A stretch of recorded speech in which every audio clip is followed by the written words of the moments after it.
Alors, le COP 120, pour ceux qui ne connaissent pas, c'est un éclairage donc, à LED. Il y a une seule grosse LED qui est assez massive, qui tire 120 watts et qui restitue environ un 650 ou 700 watts à tungstène. Il est dimmable, peut fonctionner sur batterie Veloc ou sur l'adaptateur mural, la prise électrique traditionnelle. Ça, c'est la première version. Là, on arrive au COP 120 Mark II et en fait, ils ont fait plusieurs modifications, dont une modification de puissance. C'est-à-dire qu'on tire plus 120 watts. Ouais. Bien que ça s'appelle encore 120. Oui, mais c'est un peu plus. Voilà, ça tire quoi à peu près? 150, voilà, et donc c'est à peu près 1,5 fois plus puissant. Donc ça fait 1,5 fois plus puissant que le COP 120 traditionnel. Donc là, on est à peu près à 1 kg, l'équivalent de 1 kg en tungstène. Exactement. Ok, cool. L'autre particularité, c'est que on a un ballast qui a été repensé. On a un ballast du coup qui est compact. Avant, on avait le ballast qui nous servait à pouvoir contrôler la puissance.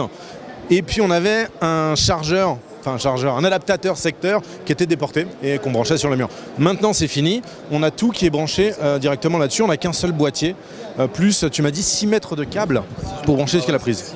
Alors c'est pas juste la puissance qui change, parce que si c'était que ça, ce serait bon, ce serait bien, mais il y a un truc en plus. On a vu sur l'autre panneau RGB qu'il y avait des lightning effects et en fait je crois que c'est la même chose ici. Il y a beaucoup moins d'effets mais en même temps on est sur déjà pas un panneau, donc on peut pas jouer sur par exemple La police par exemple, là qu'on est en train de voir derrière. La police, couleurs. Voilà, il y a 2 couleurs, une à droite, une à gauche, et voilà. Là, on est sur un seul bulbe, et puis surtout, on est en monocolore, donc il y a beaucoup moins d'effets aussi possibles en monocolore. Mais en tout cas, ce qui est cool, c'est qu'on conserve toujours la même monture. Bowens, tout le temps. Voilà, qui rend compatible tous les accessoires. Je crois que vous avez en plus des accessoires supplémentaires. Alors, on a là l'ancien Light Dome, le grand, le nouveau. Est-ce qu'il est plus facile à monter, le nouveau? Oh oui, beaucoup plus facile.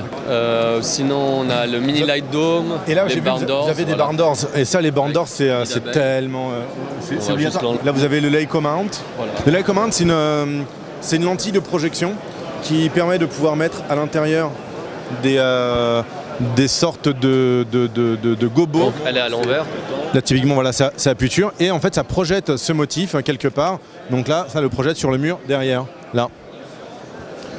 Donc là, ils ont tagué Aputure, mais on peut imaginer tout un tas de choses différentes. Et puis, de ce que j'avais vu aussi, il y a des couteaux que tu peux mettre pour bloquer la lumière.